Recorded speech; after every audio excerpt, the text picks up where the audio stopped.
Жын шайтанның атасы Ібліс Алла тағаланың алдында оның ақылды қылып жаратқан құлдары адамзатты тура жолдан тайдырып, азғындыққа түсіруге кесімді серт берген.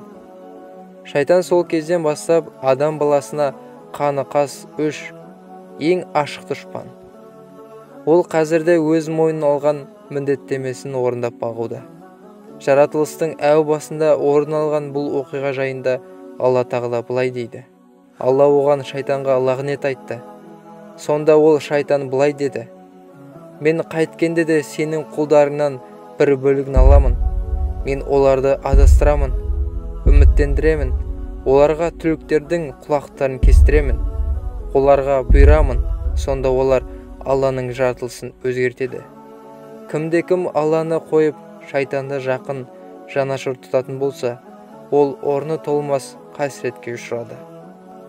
Ол шайтан оларға жалған уәде беріп, үміттендіреді, бірақ шайтан оларға азғырудан басқа ештеңе де уәде ете алмайды. Демек, жаратушы Хақ тағаланың әміріне мойынсұнбай, нағыз кәпірге, малғұнға айналған Раббының қарғысына ұшыраған шайтанды дос тұту, оның азғыруына еру Алланың лағнетіне лайық етеді. Шайтан бұл дүниенің сынағы.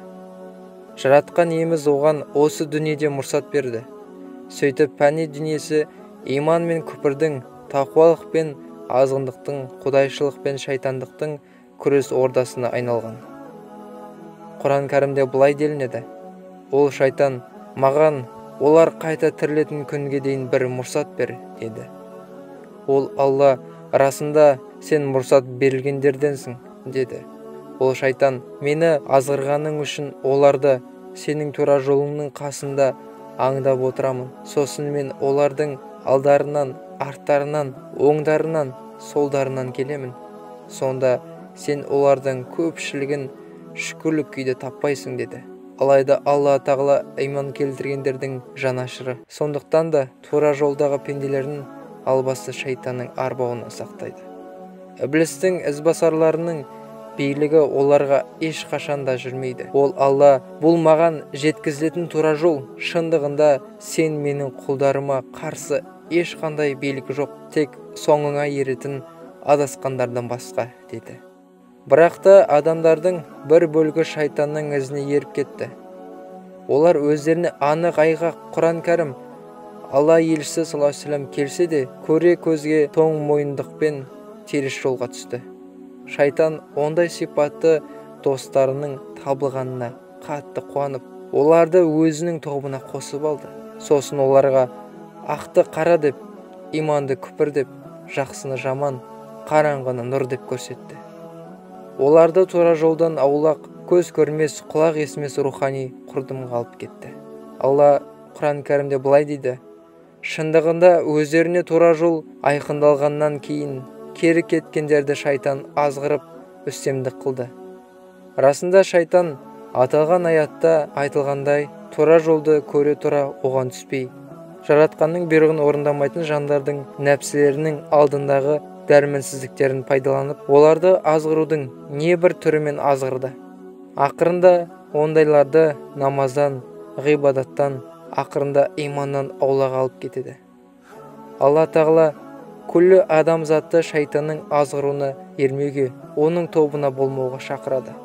Уа адам ұрпақтары, бұдан бұрын ата-аналарыңды, адам ата мен Хауа-ананы жұмақтан шығарғаны секілді шайтан сендерді де азғырып жүрмесін. Адам ата мен Хауа-ананың ұрпақтары жердің бетіне тарыдай шашылып тарағаннан бері адамзат тарихында қаншама халықтар, қауымдар өтпеді. Олардың аздаған бөлігі жаратқан иенің жолында болса, ал көпшілігі шайтанның жолында адасты. Алланың атымен ант етемін: біз сенен бұрынғы қауымдарға талай елшілер жібергенбіз. Алайда шайтан олардың істерін өздеріне әдемі етіп көрсетті.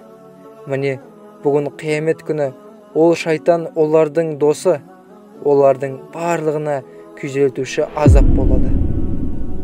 Хақ тағала иман келтіргендерді шайтанның ізінде болудан сақтандырады. Расында шайтанның ізіне азғындар ғана ереді. Ал Алланың сүйген құлдары одан аулақ.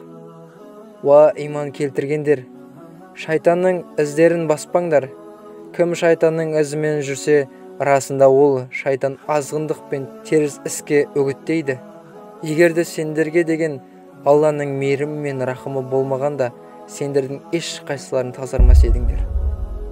Алайда Алла қалағанын тазалайды. Алла бәрін естуші һәм білуші. Негізінде шайтан жаратылысынан адамға жан тәнмен қас. Өйткені ол өзінің жұмақтан қуылуына адамзаттың мәселе себеп болғандығын жадынан еш шығармайды. Сондықтан да әрбір ақыл иесіне дұшпанды дұшпан тұтып, оны жақсылап танымақ ләзім. Шындығында шайтан сендерге дұшпан, сондықтан да оны дұшпан тұтыңдар. Расында ол өзінің тобын тозақ тұрғындарына айналуға шақырады. Алла тағала біздерге өзінің тура жолында жүруге нәсіп еткей. Әмин.